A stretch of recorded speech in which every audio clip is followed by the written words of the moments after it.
Hello everyone, welcome back to Devendra's English blog. And this video is for those people who are going to start their DSA journey or want to start their DSA journey. So आज हमारे पास एक special guest जिन्होंने recently complete किया है gigs for gigs का 160 days DSA challenge. तो चलिए जानते हैं इनका पूरा experience, real struggle, tips, motivation and everything. So first of all, tell your name and about yourself to the audience, brother, so that they could recognize you.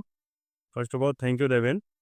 मेरा नाम अभिषेक सिंह चौहान है। मैं उत्तराखंड से हूँ और अभी केनआईटी में पढ़ रहा हूँ, MCA सेकेंड सेम का छात्र हूँ। तो अभी हम आपसे कुछ क्वेश्चन पूछने जा रहे हैं आपकी इस DSA जर्नी से रिलेटेड, तो आप आंसर करिएगा। So my first question is, first of all tell me how did you start your DSA journey? First of all जब मैं इधर सबसे पहला आया था तब मेरा कोई ऐसा प्रोग्राम का बैकग्राउंड था नहीं सर। तो मैं इधर आया पर थोड़ा स्टार्ट किया, देखा कि DSA नाम की भी कुछ चीज़ है, तो स्टार्ट किया, यूट्यूब से ही पढ़ा और धीरे धीरे प्लेलिस्ट फॉलो की, अभी भी कर रहा हूँ। और फिर उसके बाद जब मैं क्वेश्चन कर रहा था तो मेरे को GFG प्लेटफॉर्म के बारे में पता लगा।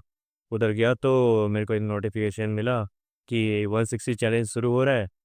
तो मैंने सोचा कि मेरे को क्वेश्चन प्रैक्टिस तो करनी ही है, तो क्यों ना इसी को स्टार्ट कर लिया जाए और रोज़ का एक क्वेश्चन किया जाए। तो इस तरह से स्टार्ट हुआ था। Interesting. So second question is, before GST 160 days challenge आपका DSA का लेवल क्या था? जीरो। मैं तो जैसा आपको बताया कि प्रोग्रामिंग का बैकग्राउंड ही नहीं था, एकदम जीरो। बस यही आकर के शुरू किया है मैंने,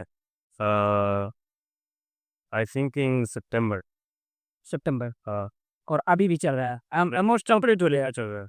वो 160 पेज चैलेंज कंप्लीट हो गया, लेकिन DSA जल्दी ऐसे चल रहा है। चार तो which language did you prefer to complete your DSA? Language ऐसा कुछ स्पेसिफिक नहीं था। जब शुरू में क्वेश्चन कर रहा था, so I started in Python because that was most familiar that time. So जब मैं एक प्लेलिस्ट फॉलो कर रहा था यूट्यूब से, तो उन्होंने CPP में कराया था, तो फिर मैं CPP में करने लगा और अभी बस वही C++ में ही करता हूँ। और कभी कभी जब नहीं आता है तो पाइथन में स्विच कर लेता हूँ, बस स्विचिंग चलती है। Mostly C++। Mostly C++। सो आपका GFD 160 डेज स्टार्ट करने का मोटिवेशन क्या था? मोटिवेशन तो ऐसा कुछ था नहीं, जैसे मैंने बताया कि मेरे को एक बैनर मिला, देखा, मैं रोज़ क्वेश्चन सॉल्व करने वाला था और सोचा कि रोज़ रोज के करूँगा। तो नोटिफिकेशन मिला कि GSD 160 कोर्स को हो रहा है, तो मैंने सोचा कि क्यों ना इसी को कर लिया जाए, रोज़ का क्वेश्चन हो जाएगा, कस कोर्स भी पूरा हो जाएगा। तो इस तरह से भी हुआ था। ऐसा कोई खास स्पेसिफिक मोटिवेशन नहीं था, बस मेरे को ये था कि क्वेश्चन करना है रोज रोज एक, बस इतना ही था। ऐसा कुछ खास मोटिवेशन। तो इसमें क्वेश्चंस कैसे मिलते हैं, मतलब एक ही दिन मिल जाते हैं या फिर हर दिन एक क्वेश्चन मिलता है? नहीं, जब ये स्टार्ट हुआ था, इसमें जो क्वेश्चन आता है टॉपिक वाइज आता, टॉपिक वाइज जैसे इसका एक सिलेबस दिया हुआ था टोटल 160 डेज का। जैसे कुछ सेक्शन में डिवाइड था, तो सेक्शन वाइज जैसे डे 1 से लेकर डे 10 तक स्ट्रिंग टॉपिक मान लिया है, तो उसके क्वेश्चन आएंगे। उसके बाद एरे स्टार्ट होगा, सीक्वेंस ए बी रिकर्शन, इस तरह सीक्वेंशली स्टार्ट हुआ है। फिर सो इस चैलेंज के डूइंग अगर कभी टफ फेज आया होगा तो आपने अपनी कंसिस्टेंसी को कैसे मैनेज किया? हाँ, सबसे दिक्कत तो तब होती थी जब ट्रैवल करना होता था, कॉलेज की छुट्टी पड़े और घर जाना होगा, सेमेस्टर एग्जाम्स। Semester exam. हाँ, तो उस टाइम पे थोड़ा टफ लगता था कि रोज क्वेश्चन करना है, और अगर नया कॉन्सेप्ट आ जाए और हार्ड प्रॉब्लम आ जाए तब तो फिर क्या ही है। तो गाइस भाई का घर जो है यहाँ से ऑलमोस्ट 1.5 डे लगता है इसके घर तक जाने में। तो भाई वो वाला सिस्टम, मतलब उस दिन बहुत दिक्कत होती थी, लेकिन फिर भी भाई ने कंसिस्टेंसी ब्रेक नहीं की। That's really interesting. और पहले आप प्लेटफॉर्म बताइए कि मतलब GFG, कोड फोर्सेस, इन सब के सब मतलब साथ में किया या फिर सिर्फ GFG? शुरू में तो मैं लीड कोड में कुछ क्वेश्चन कर रहा था GFG के बारे में, फिर मेरे को उस यूट्यूब की प्लेलिस्ट से ही पता लगा, वहाँ से किया। कोड फोर्स से अभी तक तो किया नहीं, बस GFG और लीड कोड कुछ किया। GMC हुए हैं अभी, बस अभी दो ही प्लेटफॉर्म तक नहीं हुआ। तो इस पूरी जर्नी में ऐसे कौन कौन से टॉपिक आए जो आपको मतलब बहुत ही डिफिकल्ट लगे और आपने उन्हें कैसे टैकल किया? फर्स्ट ऑफ ऑल जब रिकर्सन स्टार्ट हुआ तब मेरे को थोड़ा लगा कि ये क्या चीज़ है, लेकिन जब एक बार पढ़ लिया फिर मज़ा आया कि हाँ, ये तो बड़ी मस्त चीज़ है। जब बोलना है बस वही लिखना है।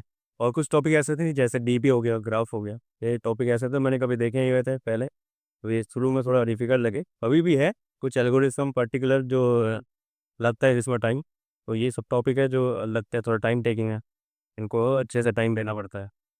रिकर्सन सबसे पहला चारित्रिक क्वेश्चंस में आ रहा है, अच्छा, जो कि है भाई है और ये बिल्कुल बिल्कुल उसके बाद डीबी ग्राफ, फिर बहुत सारे एल्गोरिदम, केएमपी एल्गोरिदम, तो प्रिंस अब एल्गोरिदम। जैसे आपका ये 160 डेज चैलेंज हो गया है, तो कुछ कॉन्फिडेंस आया या फिर प्रॉब्लम सॉल्विंग में कुछ इम्प्रूवमेंट हुई? बिल्कुल, ये 160 पेज मैंने ऐसे ही एज़ यूजुअल शुरू किया था कि एक-एक कर लेता हूँ, लेकिन इस जर्नी के दौरान मज़ा आया काफ़ी, रोज़ की कोचिंग किए और थोड़ा कॉन्फिडेंस ऑफ कोर्स बूस्ट हुआ। बिल्कुल, और प्रॉब्लम सॉल्विंग स्किल जो है वो काफ़ी बेटर होता भाई है। मतलब बिल्कुल करना चाहिए। 5th मंथ, मतलब 5 महीने consistency without breaking even single day, भाई बहुत वो है यार। तो क्या लगता है आपको जीएफजी जो ये 160 डेज चैलेंज है, ये बिगिनर्स के लिए है या फिर इंटरमीडिएट के लिए? बिल्कुल बिगिनर्स के लिए है, शुरू कर सकता है, इंटरमीडिएट वो भी कर सकता है, प्रैक्टिस कर सकते हैं अपनी। अच्छा। इसमें ऐसा है कि अगर तुमको क्वेश्चन नहीं आता है, तो अगर तुमने लेट स्टार्ट किया, तो तुमको आर्टिकल मिल जाएँगे, आर्टिकल पढ़ो, फिर क्वेश्चन अप्रोच करो। वीडियो सॉल्यूशन भी मिल जाएँगे, एक बार अगर तुमने कर चुके हो, उसका वीडियो सॉल्यूशन देखो, ताकि जो सॉल्यूशन है वो और जो पैटर्न है, वो अच्छे से समझ आ जाए तुमको। ऐसा नहीं है, कोई भी कर सकता है। मतलब कभी ऐसा तो आया होगा कि मतलब अगर कोई क्वेश्चन है वो एक बार देखा फिर भी नहीं समझ में आया, दूसरी बार देखा फिर भी नहीं समझ में आया, तो बिल्कुल, उस समय 6 बार नहीं, 5 बार देखा तब भी समझ नहीं आया। ऐसे क्वेश्चन भी आया था, ऐसा फेस भी आया था, लेकिन अब ऐसा नहीं है। थोड़ा बहुत समझ आ जाता है, ब्रूट फोर्स तो सबकी समझ आ जाती है कैसे करना है। लेकिन एक तरीका होता है उसको क्वेश्चन को ऑप्टिमाइज़ करने का, वहाँ तक पहुँचने में थोड़ा टाइम लग जाता है। और थोड़े जब अगर तुम्हारे पैटर्न क्लियर नहीं है, तब तो काफ़ी टाइम लग जाता है। कभी-कभी ऐसा भी होता है कि तुमको सॉल्यूशन देखना पड़ता है और उसके बाद आगे स्टार्ट करो फिर। इस तरह के क्वेश्चन भी आते हैं। तो कुल मिला के ये थी आपकी जर्नी, आपने मतलब बहुत ही उसको अच्छी तरीके से, बहुत ही डेडिकेशन के साथ कंप्लीट किया है। ये था गाइस एक जेन्युइन रिव्यू आप जीएफजी 160 डेज चैलेंज का। तो अगर आप भी डी से स्टार्ट करना चाहते हैं या फिर कहीं पे स्टक फील कर रहे हैं, तो I hope this video will help you. And like करें इस वीडियो को अगर आपको वीडियो पसंद आया तो, एंड कमेंट करें कि आप डी से में कहाँ पे स्टक कर रहे हैं, और सब्सक्राइब करें for more videos such a practical content, and keep coding and keep growing. And brother, thank you for your feedback, and I'm sure it will help many of us. Thank you, brother.